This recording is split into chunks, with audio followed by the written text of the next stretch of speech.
Hello, friends, and welcome to our time of midweek devotion. This week, I want to share a very personal and hopefully pastoral perspective on protest and calls to peace in the midst of so much unrest in our culture, in our country. So here's my personal story. This past Sunday evening, around 7 p.m., I was driving from the funeral home, mourning the loss of a beloved church member, when I saw an array of blue lights ahead. Curiosity compelled me forward and into the middle of an active protest. I could have turned around and found another way home, but instead I stopped and watched. I watched. Almost immediately, I began to wonder when the turning point happened in my soul and when I had become a watcher of such things. There was a time when I would have been eager to join others in the quest for liberty and justice for all.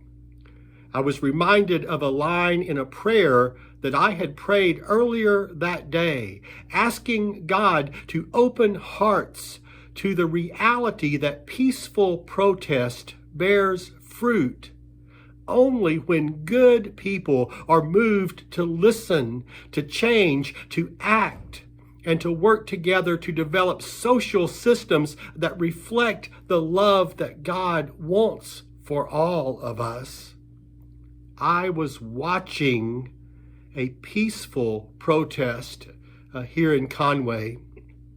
I saw a large group of people walking down the street. It was a very diverse group, except in one noticeable way, at least to me. The vast majority of those walking were a lot younger than me. That's what started my reflection. When did I start to think that I really didn't need to get involved if I wasn't personally affected? When did I start to think that I could justify just standing by and watching? I'm not sure that there is anything Christ-like in that attitude. So here are a couple of personal observations from those few minutes on the sidewalk watching. First, I was not alone. There were a few others near me proclaiming a very different message with words like "go home," and they were not talking about homes in town. Another prominent phrase was "all lives matter," as if anyone was disputing that. Of course that is true. It became very clear to me in that moment that this phrase about all was only being used to blur the truth that some are much more likely to become victims of injustice because of deeply rooted systems that not only turn a blind eye to prejudice, but often undergird it. We all need to become aware of this reality here in our hearts and learn to show some compassion. Here's another personal observation. While I was appalled by this fear-filled hate, I was not scared. In part, I wasn't afraid because of the blue lights and the abundance of officers who were there to truly protect and serve. I watched officers being attentive to this element that could so easily have become disruptive and destructive. And we have all watched that happen in recent days as well.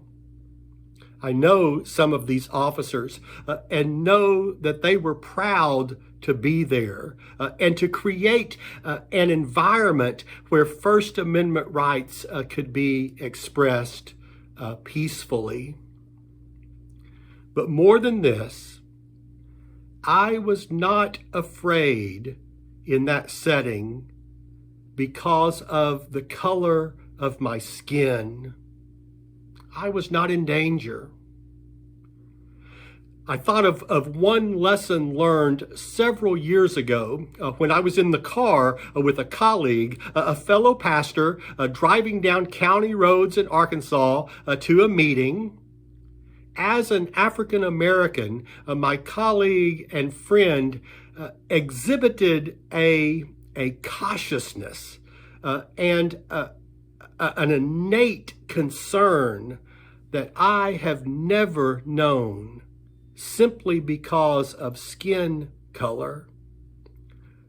I remember teasing him for his strict adherence to the speed limit and his overt politeness in the restaurant where we stopped for lunch.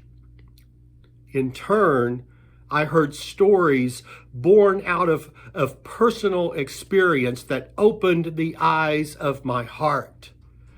I heard things that no man, no woman, no child should ever have to experience.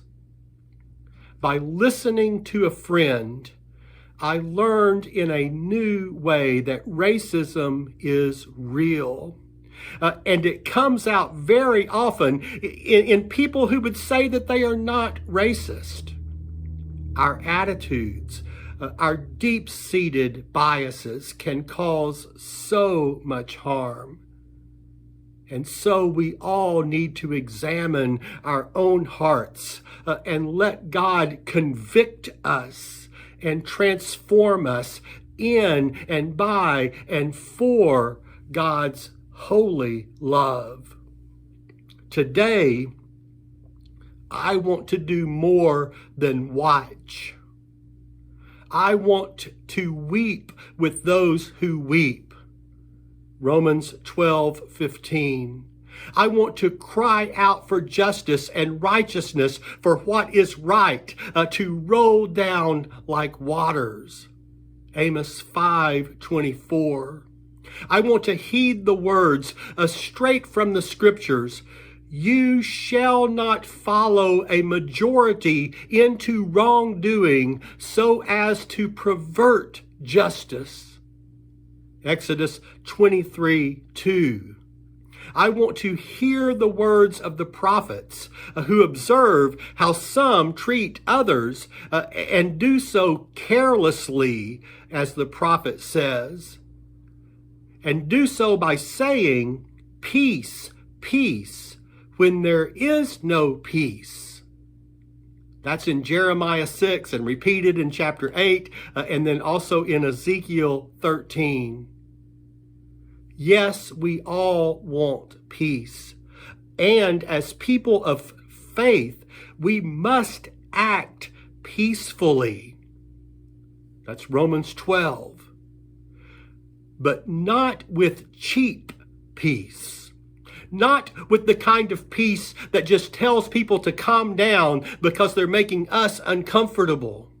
Not with a peace that fails to acknowledge the pain of others and the ways in which some do not feel like they can live in peace when so many around them live and act as if they are not worthy of equal treatment under the law.